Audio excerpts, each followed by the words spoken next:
Kathryn Lang seems normal on the outside, but she has a medical problem that no one wants to talk about. It is urgency, it's frequency, it's urinating. Sometimes for me, when the symptoms started, they were every 5 minutes, literally. 7 years ago, at age 40, Kathryn says she developed a severe overactive bladder and pelvic pain. This is not just about going to the bathroom a few times more a day. It's your bladder, your urethra, your bowels, your GI system, your central nervous system, your nerve endings. Every nerve ending of my body overshoots. The former hospital administrator from Bellevue says her problem isn't for polite conversation. Personally and professionally, this series of diseases, if you will, has ripped apart everything. It's ripped apart relationships, my career, my family life, my friendships. Kathryn has seen dozens of doctors, endured multiple surgeries and procedures. This disease kills you. You just don't die. The next step was a major operation to remove her bladder and urethra. Hey, Dr. Peters, how are you? Nice to meet you, Dr. Peters.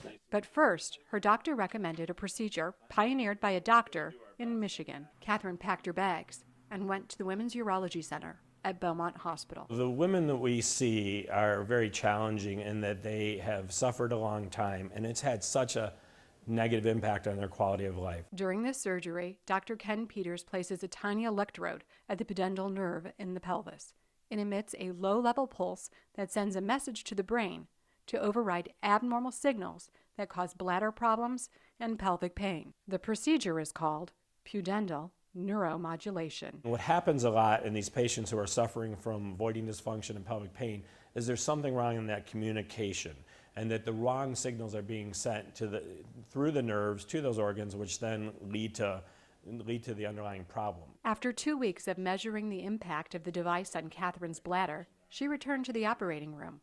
This time, Dr. Peters implanted a permanent device, which acts much like a heart pacemaker, constantly sending those pulses. The hope is to give Kathryn some relief for years to come. It's an amazing thing, and when you make somebody better who no one else has been able to help, I mean, as a physician, nothing feels better than that. It's given me some quality of life. It's given me a chance to actually think and be positive rather than being frustrated all of the time and having my life revolve around the bathroom.